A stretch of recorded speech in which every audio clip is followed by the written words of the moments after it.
This video is brought to you by EAPFoundation.com, the website for all your academic English needs.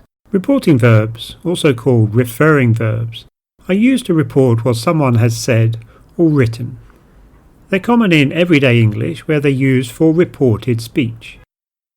For example, she said she was going on holiday. Or, you told me you wouldn't be late.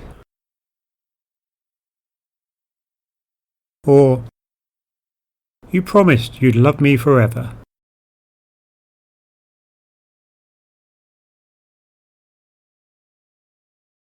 Reporting verbs are common in academic writing because an important feature of academic writing is citing what other writers have said on the same topic. To do this, you will paraphrase or summarize or quote what the other writer or writers have said and use an in-text citation to acknowledge the source. And reporting verbs are used to connect the two together, the citation and the paraphrase or summary or quotation. For example, agree and suggest. So there are many different reporting verbs used in academic writing, which we'll look at in a minute, and they do indeed all have slightly different meaning. However, they can be grouped according to general meaning, and that's what we'll look at shortly. After that, we will consider the strength of reporting verbs, and finally in this video we'll look at the grammar of different reporting verbs. So these are examples of reporting verbs, which, as I've just said, have subtle differences in meaning. Several of them have the general meaning of agree. For example, endorse, accept, concur, concede, support, confirm, echo, admit, recognize and acknowledge. Some, in contrast, have the general meaning of disagree. Verbs like oppose, refute, dismiss, reject, contradict, discount, doubt, and so on. A few verbs have the general meaning of accuse. For example, blame, criticize, allege. The verbs contribute and develop have the general meaning add. There are verbs with the general meaning believe. For instance, maintain, profess, feel, assume, hold, argue, insist and claim. Some verbs mean conclude. For instance, discover, find, infer, discern. While others mean emphasise. For example, stress, underscore, highlight. Some verbs mean examine. For instance, compare, investigate, study, assess, scrutinize, contrast, evaluate, analyze and inquire. Some verbs mean explain. For instance, clarify, identify, illustrate, define and articulate. Some mean to see. For instance, view, notice and observe. Some have the general meaning of show, such as calculate, reveal, demonstrate, prove, establish, view and determine. The most common reporting verb is state, and there are many verbs with the same general meaning. For example, report, inform, describe, outline. There are verbs which mean suggest, for instance, posit, intimate, imply, postulate, exhort. And finally, there are verbs which mean think, namely the verbs reason, reflect, contend and consider. In addition to differences in meaning, reporting verbs have differences in strength, which we'll consider now.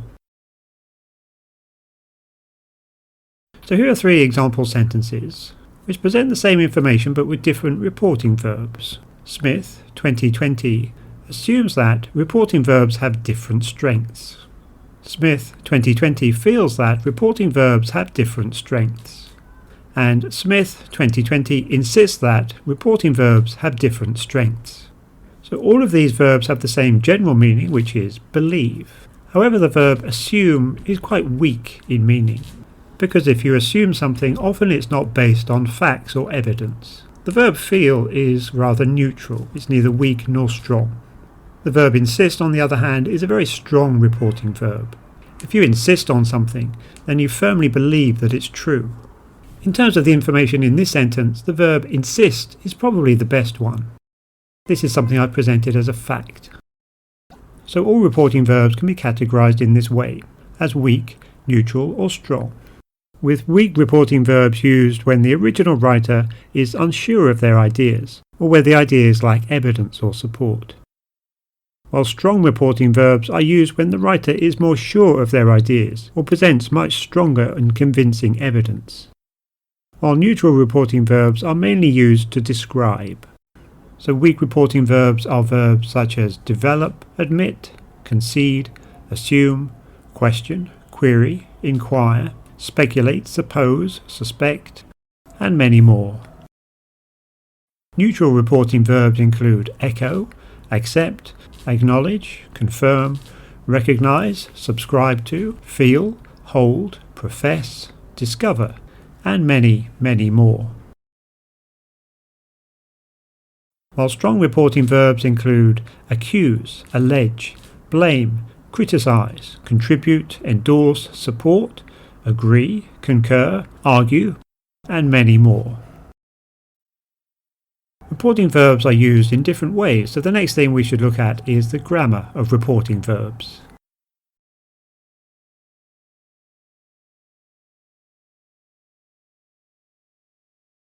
So in terms of grammar, there are a couple of things to talk about. The first is tense.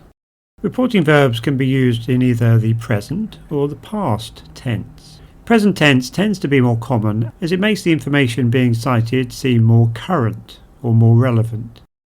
However, past tense can be more appropriate, especially for older research. For example, Freud, 1915, believed that the unconscious mind is the primary source of human behaviour. This source is over 100 years old, so the past tense is more appropriate.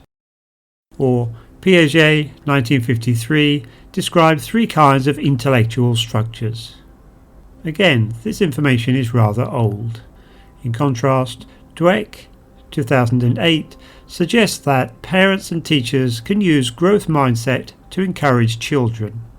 So this information is over 10 years old, but using present tense here makes it seem more current and more relevant, which is appropriate here because the idea of growth mindset is one which is still current in modern psychology.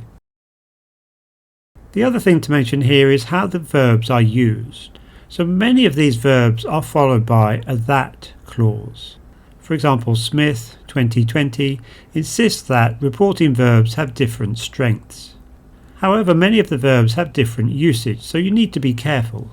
For example, concur or disagree with somebody, challenge or exhort somebody to do something, blame or criticize somebody for something, accuse somebody of something, warn somebody of something, although warn can also be followed by a that clause, disapprove of something, compare something to something, contrast something with something, define or view something as something. There are also quite a few verbs which are followed just by a noun phrase. These include echo, endorse, support, subscribe to, question, query, cast doubt on, contradict, discount, dismiss, disprove, dispute, oppose, refute, reject, object to, discuss, highlight, underscore, analyze, assess, evaluate, examine, investigate, study, scrutinize, identify, illustrate, describe, express, outline, present, and put forward. This is important because some of these are very common reporting verbs. There are also a couple of verbs that could be followed by a that clause or could be followed by a noun phrase. These include consider and doubt. A few examples of some of these. Green, 2020, blames the government for the current COVID crisis. Green, 2020, accuses the government of mishandling the current COVID crisis. Sharp, 2018, warns of the consequences of continued inaction over climate change. Harris, 2019, in contrast, views climate change as a less significant challenge. So that's a brief look at reporting verbs. We've discussed meaning, strength, and grammar. I'm going to finish with 3 bonus things. The first is the phrase according to, which I haven't mentioned yet. So according to is commonly used to introduce citations in academic writing, and it's used in a similar way to reporting verbs. It's not a reporting verb, however, because it's a fixed phrase. So for example, according to Green, 2020, government inaction is to blame for the current COVID crisis. This means the same as Green, 2020, states that government inaction is to blame for the current COVID crisis. So here according to means the same as states that, and it's neutral in meaning. Notice the comma after the citation. Also notice that when you use according to, you cannot use a reporting verb. So you can't say, according to Green 2020 states that. And this is a common student mistake. Another bonus piece of information is that when you use a citation at the end of a sentence, you don't need a reporting verb. For example, government inaction is to blame for the current COVID crisis. Green, 2020. The final bonus is to look at an authentic text to see how in-text citations and in particular reporting verbs are used. So this is a text from the Journal of English for Academic Purposes.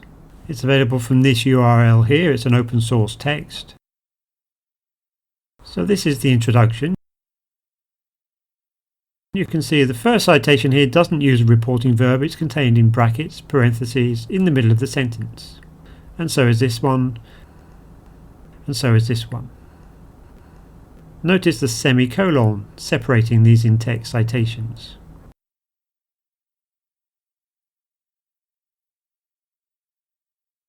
So here's a citation with a reporting verb. Highland, 2016A, challenged. The next citation also has a reporting verb, argued that. As does the next one, highlighted. The next one has two citations with the verb argued that. The next one has two citations linked with agreed with. Holmgren 2019 agreed with Highland 2016 A and B, that. And in the next section, another end of sentence citation with brackets, so no reporting verb. A reporting verb here, suggested that. Another one here, focused on.